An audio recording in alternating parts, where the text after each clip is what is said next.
Hello everyone.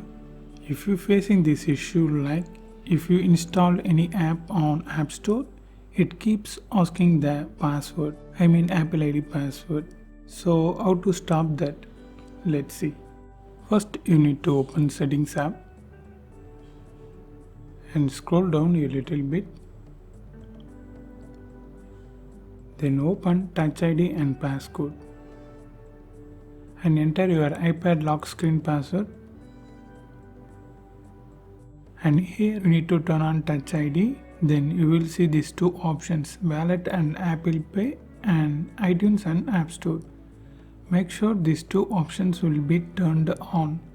Now scroll back and open Screen Time and turn on the Screen Time. Then you will see this option, Content and Privacy Restrictions. Touch that. Then open Content and Privacy Restrictions. Now the grayed out option will be enabled, and open this first one, iTunes and App Store purchases.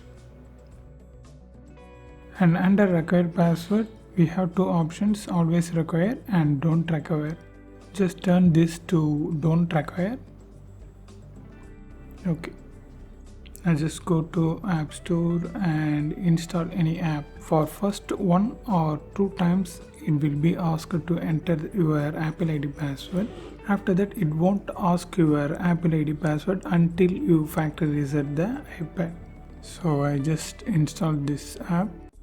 For me it came with the first time. Just place your Touch ID.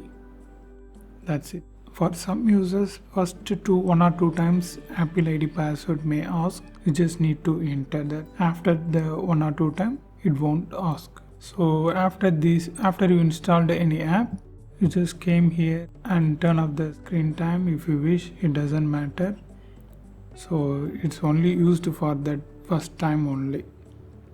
And if you want to know more videos about iPad, watch these videos.